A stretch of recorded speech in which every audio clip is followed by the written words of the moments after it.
Cool. Well, hi Jack, thanks so much for giving up your time to be part of the Palmerston North Rotary Icon Speakers Series. The project is all about developing citizenship and leadership in young people of New Zealand, and we're so pleased to have you on board for our first interview. Well, thank you for having me. I think it's fair to say that you're certainly a household name here in New Zealand, and we'd just like to chat with you about how you went from being a super keen schoolboy reporter to a US correspondent from New Zealand. Just like thousands of young Kiwis, I'm leaving school at the end of the year, and whilst it is exciting, it's also very daunting. So my first question is, did you always see yourself being where you are when you left school? I don't think so. I think we're so lucky in this day and age that careers aren't quite as linear as they once were, you know? So like, I think about when my granddad moved to New Zealand. It was like, well, I'm trained as a mechanic, so I'll be a mechanic for the next 40 years. And he was like, I'll just be a mechanic for the next, forever until I turn 65. They give me a watch, I get on superannuation, and that's it. And I remember at high school being a little bit stressed about different things that I might want to study. I knew I wanted to go to university or do some sort of tertiary study. And I'd always been really interested in broadcasting and in news and in current affairs and in politics. But I'd also been really interested in performance. So I think my first few years at high school, I wanted to be an actor. And perhaps as I got a little bit older, I thought, oh, maybe actually I'm more interested in like the storytelling side of things and, and the stuff outside of this strictly performance stuff. And so I think probably in about the start of year 12, I became more interested in pursuing a career in journalism and broadcasting. I knew that I wanted to work in broadcasting. So I didn't aspire to be a newspaper journalist.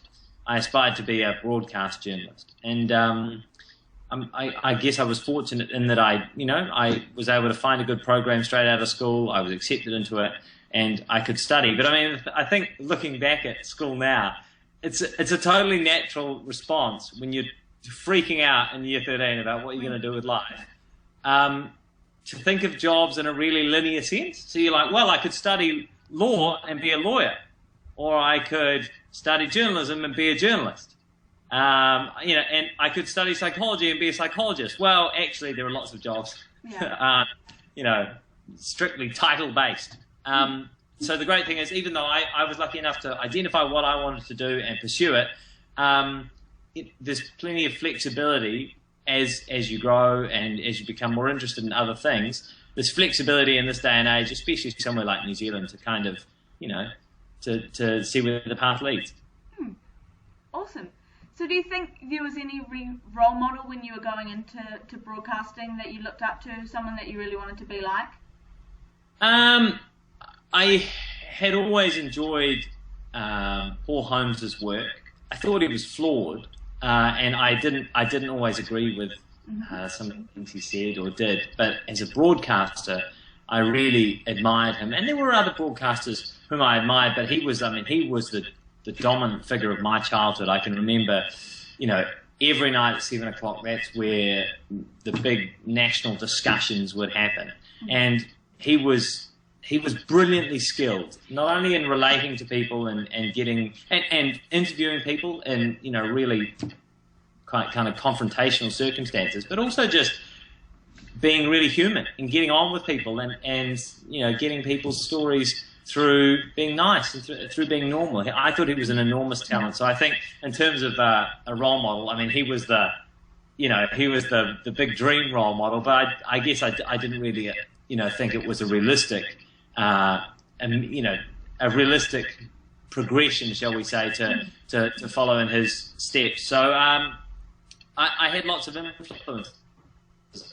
I had I got into things was just by doing work experience with reporters at TV1 and TV3. They were sports reporters, and they were really influential. But in terms of the big people when I was in say year 12 and 13, Holmes was the big name. He was the big broadcaster, and he still is.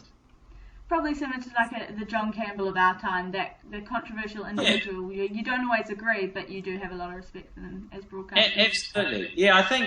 I mean that's the thing, right? To be a really good broadcaster, you have to walk the line, and you have to you have to push the line sometimes, which means that you offend people sometimes. Exactly. But it also means that you can do great things. If you don't push the line, then you're always mediocre.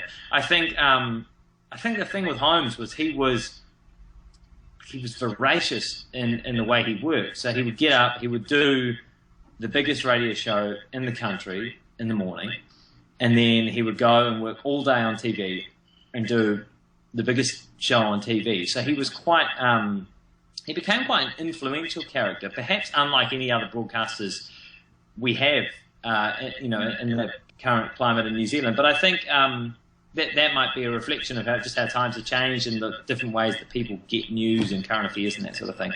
But, it was probably also a reflection on the talent. He was like, Holmes was like John Campbell, Paul Henry, and Mike Hosking rolled into one. He was massively influential, and there was actually no one who could compete at the time. Just ranging across a variety of mediums, and you can tell that's when you reach the biggest audience, I suppose. Yeah. Do you think you've got any characteristics as a broadcaster that you could have seen in Paul Holmes? Or any specific qualities that you connect with? Yeah. I think look, I've been lucky to get to the position I'm in because I have a great life. I have a great job. I have great support from my employees, and a large part of my success thus far, and it is like, let's keep it in perspective. It's limited success, like Spanish Harlem, got the bars on the window. It's not quite as glamorous as everyone's thinking. Yeah, but I mean, a large part of my success is probably timing. I benefited a lot from timing and from luck and from having people who supported me in the and believed in me at an early stage. I think good broadcasters need to be very quick on their feet. So you need to be able to think very, very quickly. You also need to be very worldly. And the thing about Holmes, I didn't know Paul very well, but the thing about Paul was, I remember when Paul died, I had to interview Helen Clark in New York about it, because she and Paul had been quite close. And she said one thing that people never saw with Holmes, or only saw if they visited his radio studio, was he was always completely surrounded by books. He was always reading. He was always just consuming as much information as he could. The guy would sleep like 4 hours a night. He would just be reading all the time. He was really worldly. And it's actually a rare thing to find broadcasters who have experienced, a whole range of life's ups and downs, and who are worldly to the degree that Paul Holmes was worldly. He was a very, it's a skill to be able to draw upon either personal experience or knowledge in a certain area with no warning whatsoever. Anyone can read off a script, anyone can do that, but to do it off the cuff, to have something in your back of your head, your own little Wikipedia, where you can just go, that's right, this happened, this happened, this happened, this is the history behind that, these are the key people. That was a real talent that Paul had. I'm not suggesting I have that, but I know that is very important, and I think it's underrated. And so I think if Paul, could teach young broadcasters anything, it would be that getting as much experience in all manner of life as you can is really beneficial to the job. It's awesome. Do you think that sort of thing is kind of still important in terms of you're looking at how you've said a lot of yours came down to luck, but do you think particularly within New Zealand that education is still really important, that tertiary study, or do you think it is more about getting that real life experience out there? No, I think it's absolutely a combination of both. I only have the job I have because of education, and that goes two ways. So first of all, tertiary education. I left high school and I was accepted into the New Zealand Broadcasting School, which is a really specific course that I, in particular, benefited from because I, at the time, was 17. I was like the young year or whatever when you leave school, and I was immature. I was an immature learner. I was just a child, really, and the way I learned best was to do things rather than to sit there and to study and to go through books. I like doing things, and so I was very fortunate to get into a tertiary course, to do a degree in the very thing I was interested in, but a degree that focused on the practical elements, on practicing the practical elements. I was really fortunate because of that. As well as that, a major part of the degree program that I studied is an internship. So you can't get your degree until you have done an internship at a broadcaster. And I was studying. It was through the opportunities I was given through my study that I was picked up by TVNZ when I was studying, and I picked up an internship, and then I picked up a full-time job, and I've been with TVNZ ever since. So for me, I absolutely wouldn't be here if it weren't for that tertiary education. But as well as that, and I think, to be honest, in my industry, everyone these days, every entry level you have to have a tertiary qualification. As well as that, I loved high school. I had such a good time at high school. You know how there are lots of people who are like, oh, high school was a grim time for me, and I was bullied or whatever. You know, like I just didn't find myself. I was bored. Not me. Loved it. Absolutely loved it. And the great thing about school, in New Zealand, I didn't go to a posh school. I just went to like a run-of-the-mill state school in Christchurch, and in New Zealand, people don't appreciate the exposure you get in our state education system to all manner of things. I played rugby, I played cricket, I travelled to South America to practice Spanish, I played the trombone in, orchestras and jazz bands, I played in a rock band, I used to go on stage wearing dungarees with orange, like an orange onesie with pictures of hippopotamuses on it, or hippopotami on it, and one of those ludicrous, like Jamaican style dreadlocked beanie things. Yeah, I used to like that, stuff like that. It was absolutely fine in school, and so I just had exposure to a whole range of different performing things. And I think that's really underrated. I think when you travel, you actually appreciate how amazing our education system really is. Here in New York, if I go across the road, the school across the road, not only does it not have any grass, the schools here are known by their numbers, the public schools. So it's not like, I go to Alfred Harris School. It's, I go to PS 201.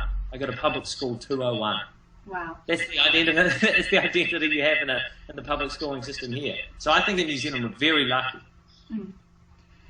Have you noticed any real difference yet between, teenage kids in New Zealand and teenage kids in America?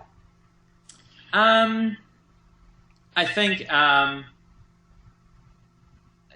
New Zealand kids certainly benefit from having that exposure to things. I mean, like it depends where you are in America. See, the most of the exposure I have is in New York, which isn't really fair representation.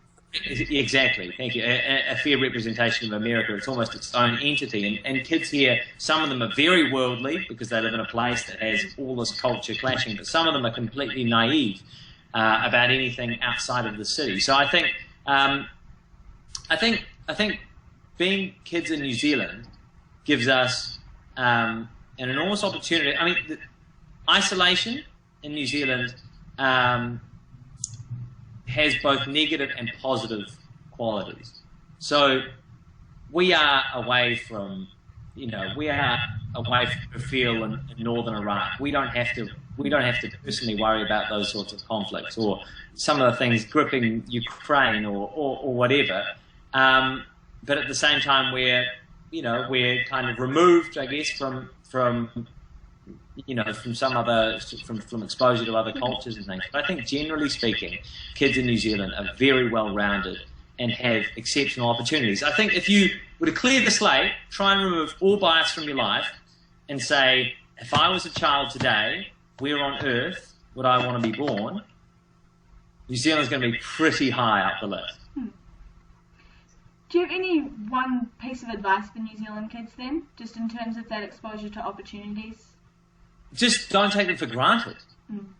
I find it enormously frustrating when people don't, when people pass up the opportunities they're given in New Zealand. People obviously, it sounds dramatic, but people obviously die for the opportunities that we have. Exactly. I think when you, I think if anything, New Zealanders perhaps don't appreciate just how good things are sometimes. And in particular, young people, we have great education options and opportunities for people from all backgrounds, from all, parts of society, from all different, wealth or whatever. We have incredible opportunities. I think the opportunities for kids in New Zealand are better than Australia. I think they're better than in the UK. I really do. But that makes it all the more frustrating when people don't seize them, or at least don't try. It frustrates me when people don't take a risk in life. I think we just have an amazing opportunity. You have the best start you could ask for, really, and you're crazy not to take the opportunities you're presented with. I know exactly what you mean, and I just think finishing school this year, the first thing on everyone's mind is, oh, university's so expensive, it's so expensive. But, New Zealand, the government funds universities better here than anywhere else in the world. And I've looked at moving over to Australia for study, where it's $90,000 a year. Yeah. I could get my entire degree here for less than that. So I see exactly what you mean, and that people just don't quite understand how good we've definitely got it. Yeah, I think you're dead right. Like in I explained our interest-free student loan policy to friends here who are studying. Friends here who, I know people in $200,000 worth of debt from study. I don't know what sort of job you're going to have to get to pay off that sort of debt. I mean, that's insane. That's no investment in your young people to burden them with that sort of debt. There's no interest-free policy here. You can get a loan from the US government, but it's going to cost you big time. It's like getting a house. And in fact, here in the States, a lot of people are dissuaded from seeking further education simply because of the price. It's prohibitively expensive. So again, I think we have an extraordinary opportunity. Being young in New Zealand is pretty much the best start you could get anywhere in the world. Cool. I've probably got time for one more, and so I asked a group of young people if they had the opportunity that I've been given, what would they ask you? And their question was, why did you show your belly button on 7 Sharp that one time? It just happened. What was I saying about walking the line? How does that sort of thing just happen? It was fast, wasn't it? I feel like it was like a little flash. New Zealand saw it. The thing about 7 Sharp is it's totally ad-lib now. It's absolutely off the cuff. Yeah, so you know that there's like a story to throw to, but you're not reading off, like you might read a 2-sentence intro to a story, but the whole show, you're not looking at a computer screen or anything like that. All you know is that there are 7 minutes to the next ad break, and that there's a 4-minute story that has to play, and that you have to kind of talk around it and whatever. So it just sort of whatever happens, happens. Cool. And like I say, when you walk, I mean, that's probably a good example of walking a little too closely to the line. Definitely. New Zealand didn't need to see that, especially at dinner time, but it just happened. I like that. I'm going to use that a lot now. Sorry, it just happened. Yeah, it just happened. What can you do? Awesome. It's been great chatting with you today, Jack. Thanks so much for being so open and sharing your perspectives on a whole bunch of things. You are certainly an inspiration to us young Kiwis. Thanks so much for your time, and I'm sure we will see you very soon, bringing the US back to New Zealand. Yeah, sounds good. All right, thank you very much for the opportunity. All the very best, and I'll see you soon.